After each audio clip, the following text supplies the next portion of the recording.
Romance of Sui and Tang Dynasties, Chapter 32. The text kicks off with this really powerful, almost poetic condemnation of human greed. Right. It immediately sets these, moral stakes. It really does. The text is quite clear.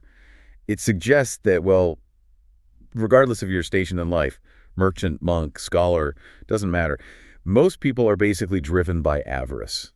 Valuing personal gain over actual honor. It feels like a cosmic warning, doesn't it? The source basically says if you chase wealth and status without thinking about morality, you're pretty much asking for heaven's anger, trouble. Exactly. Retribution.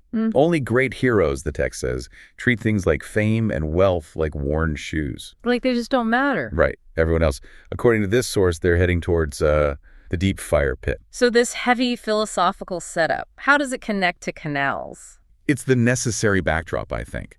Because we are looking at the early stages of this immense Grand Canal project under Emperor Yang of Sui. And this project, it was absolutely fueled by, well, massive ambition and some pretty ruthless politics. Making it the perfect kind of historical test case for that warning about greed. Precisely. So the story picks up after Emperor Yang has had a night out, enjoying himself. He returns to the palace, ready to get this huge project rolling, digging a massive new river route towards Guangling. Okay, so who proposes the actual plan? The initial route comes from Xiao Huaijing. He's the empress's brother, so, a high official. Right, connections. Definitely. The goal was massive infrastructure. Connect the Mengjin River water eastward all the way to the Wai River. We're talking about roughly 1,000 li of work. 1,000 li? What's that, roughly? It's about 400 miles. 400 miles of digging a new canal. By hand. Wow.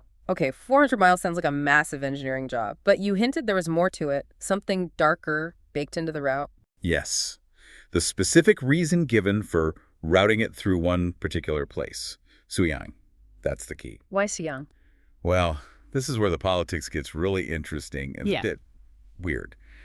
There were local rumors, persistent ones, that Suyang contained the Son of Heaven's energy, the Tianzi. Son of Heaven's energy, like destiny. Exactly. A sort of metaphysical belief that the area was destined to produce a future emperor, someone who could potentially challenge Yang's dynasty. Ah, so it's a spiritual threat assessment. You got it. The canal wasn't just about moving water or goods.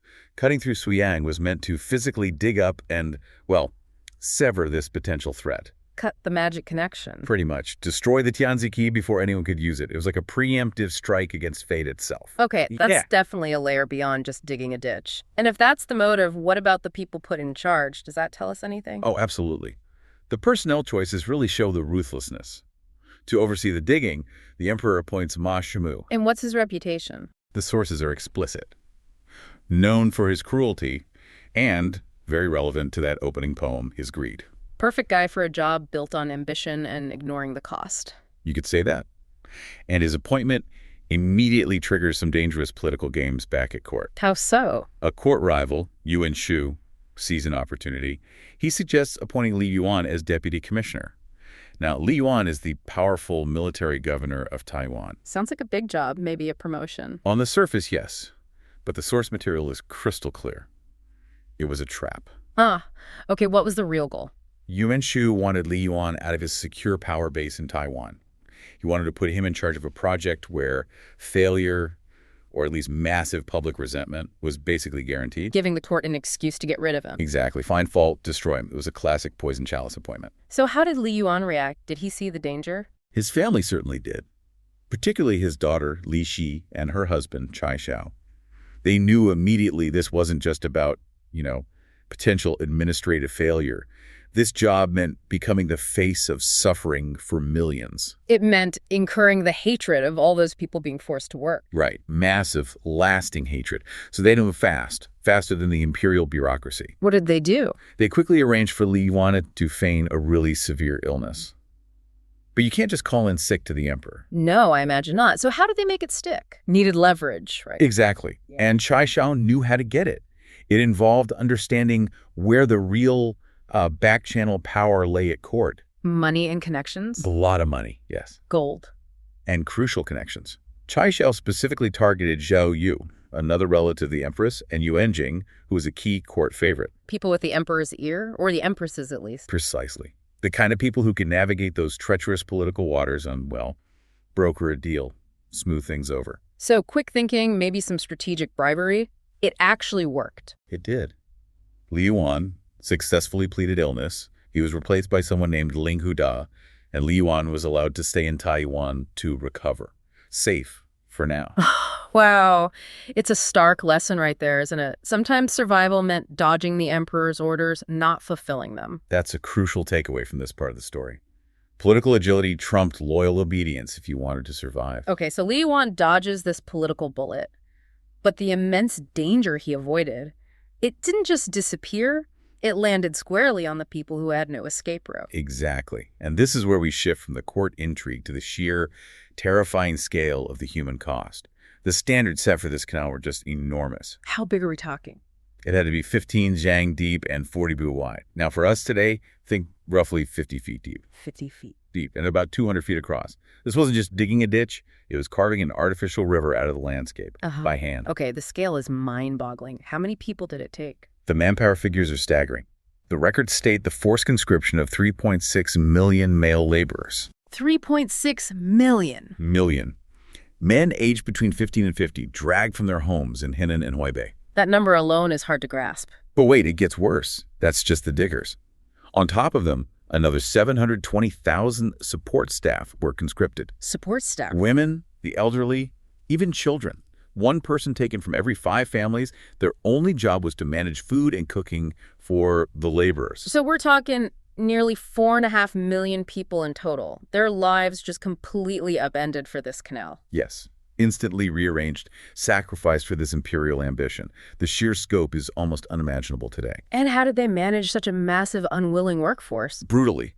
To make sure this human machine didn't slow down, didn't falter, they deployed 50,000 cavalry, the Shaoqi. 50,000 mounted troops, just for supervision. Their explicit mission was merciless supervision. Push the project forward no matter what. Zero regard for the farming season. Forget local hardship. Ignore the deaths. Just dig.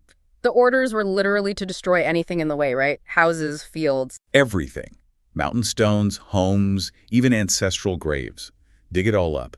The suffering wasn't just a side effect. It was systematically ignored. Built into the plan.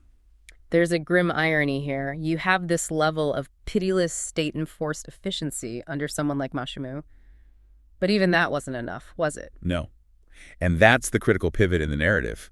We move from human ruthlessness and political games to something else. The uncanny.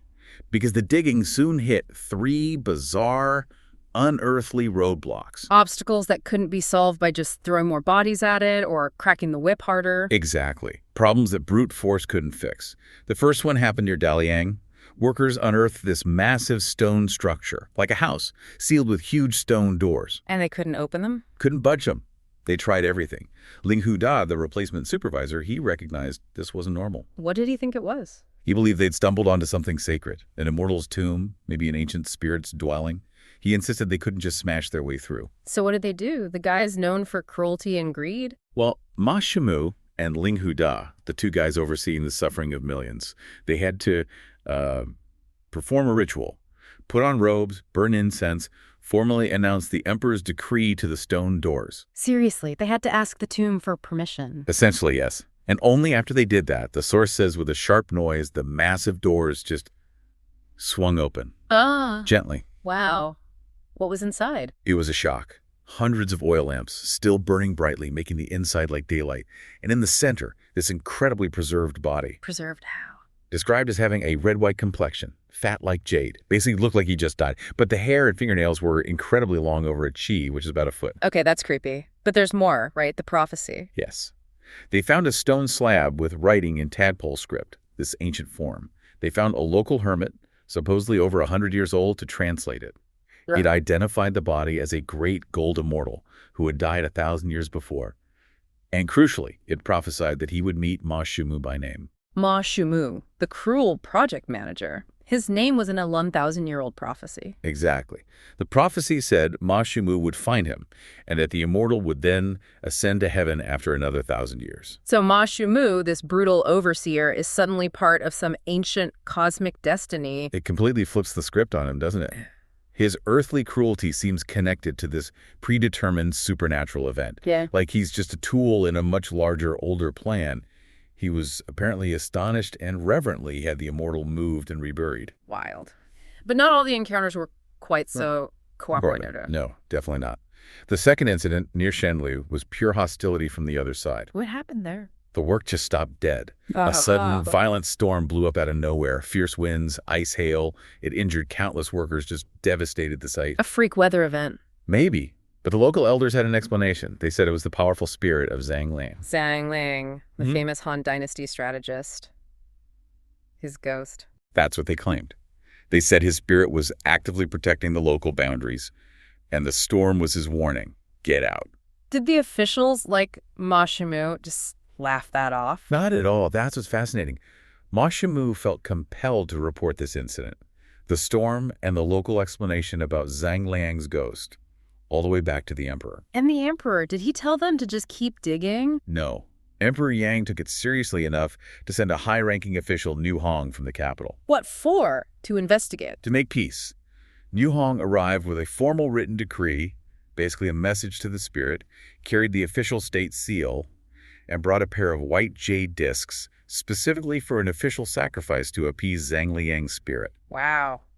Imperial power, the emperor himself, had to basically conduct diplomacy with a ghost from centuries ago just to resume digging their canal. It shows you how real the spiritual realm felt to them. It was a force to be reckoned with, just like a rival army. Okay, so that's 2 encounters. What was the third? The third involved deliberate destruction, near Yongqi. There was a large tomb and shrine complex directly in the canal's path. It was known locally as the Hermit's Tomb, Yinshimu. And Ma Shimu decided to ignore the local warnings, ignore the potential sanctity. He just ordered it destroyed, dug up. And this time? Catastrophe.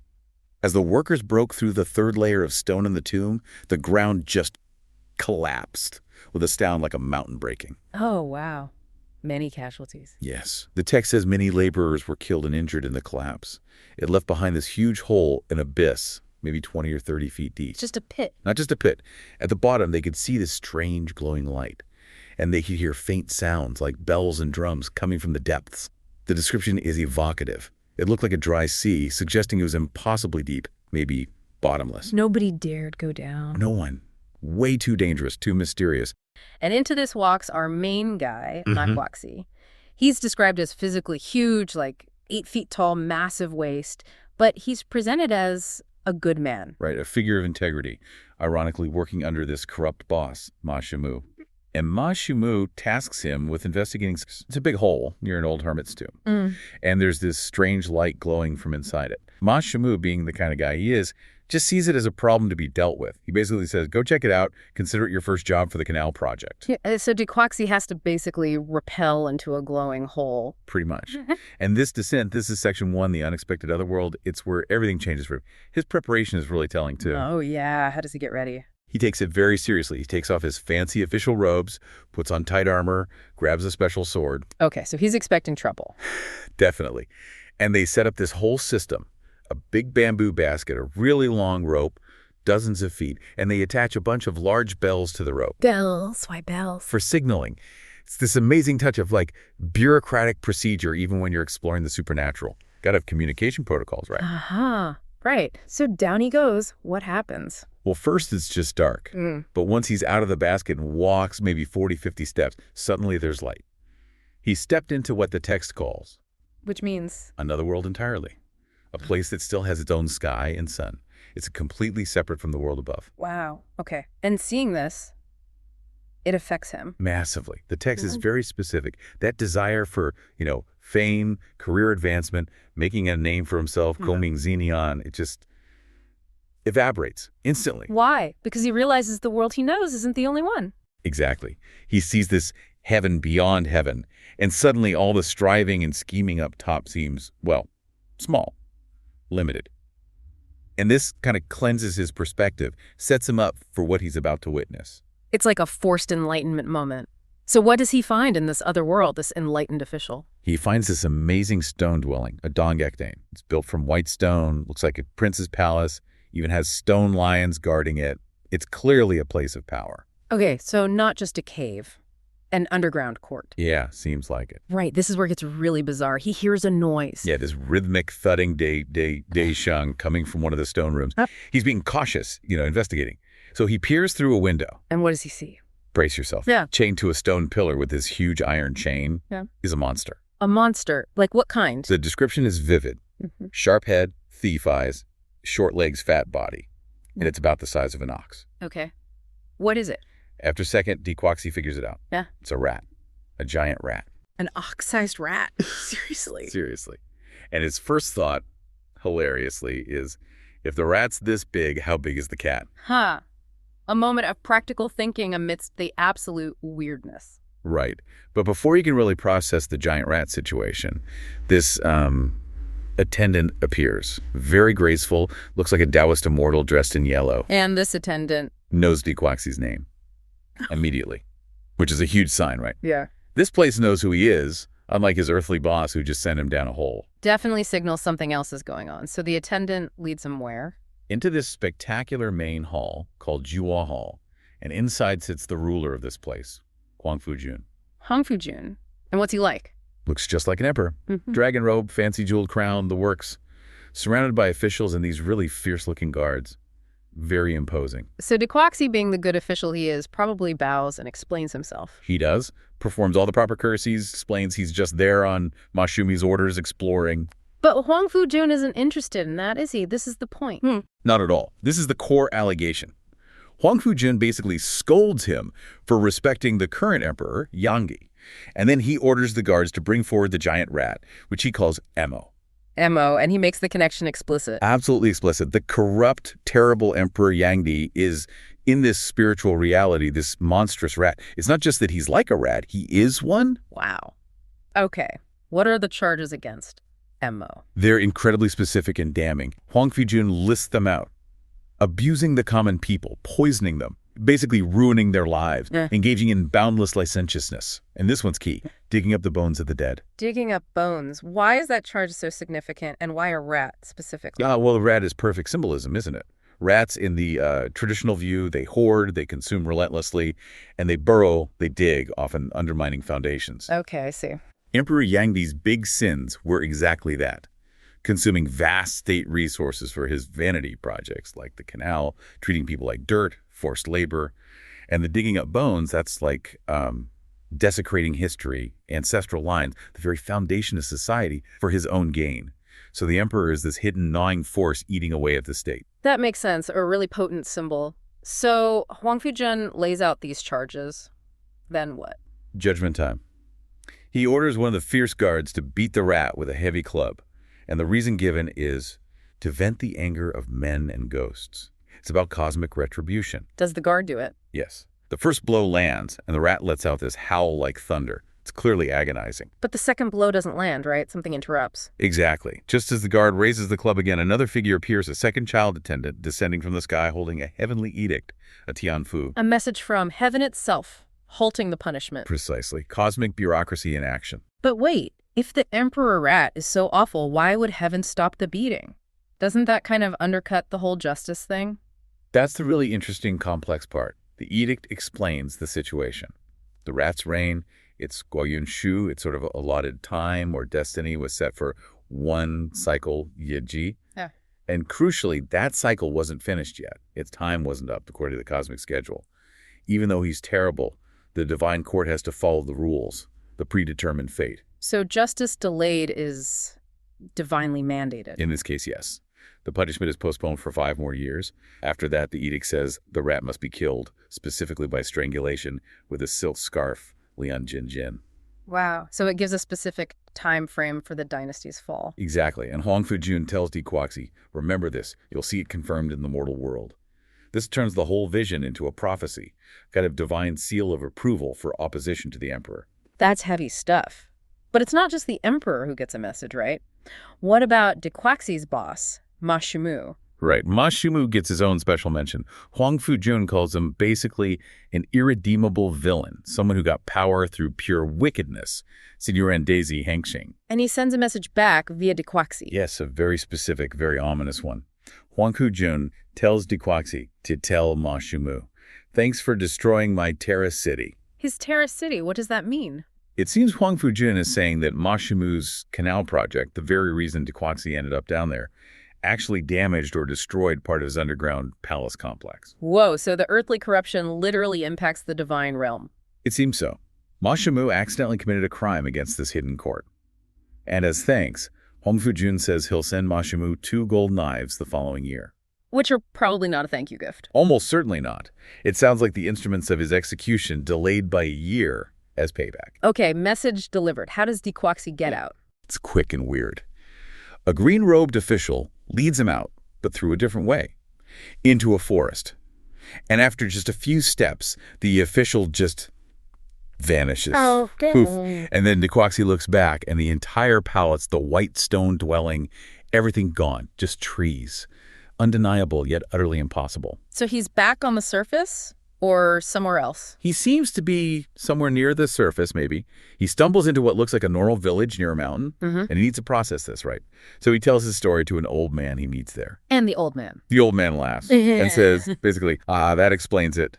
No wonder the emperor is so awful he's a rat.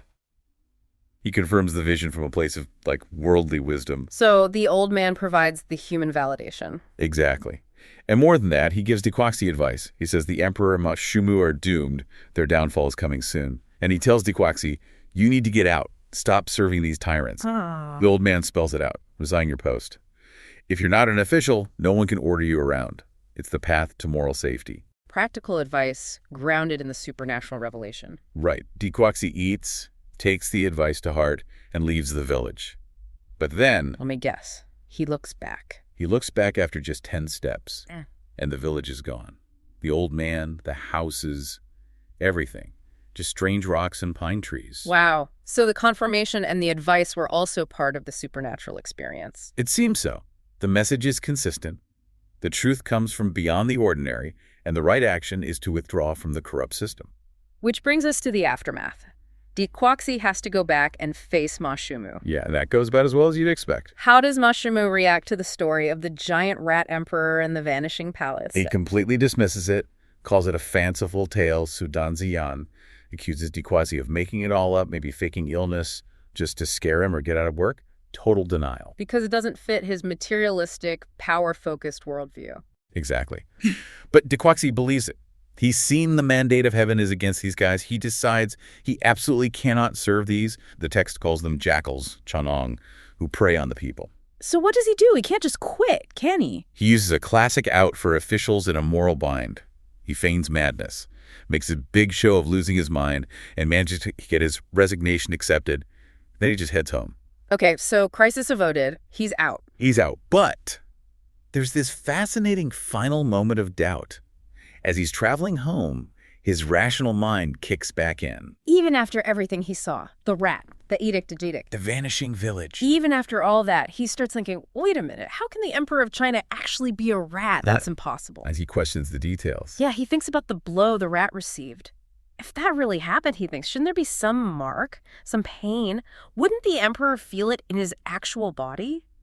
He's looking for physical proof to connect the divine event to earthly reality. That's incredibly human, isn't it? To need that tangible link. It really is. He saw something undeniable. Yet his logical brain still struggles to fully integrate it without some kind of empirical evidence. So what's his final decision? He decides he has to know for sure. The only way to settle this inner conflict is to go to the capital, Dongjing, secretly, and see the emperor himself. He needs to check if the emperor bears the physical scar from that divine club.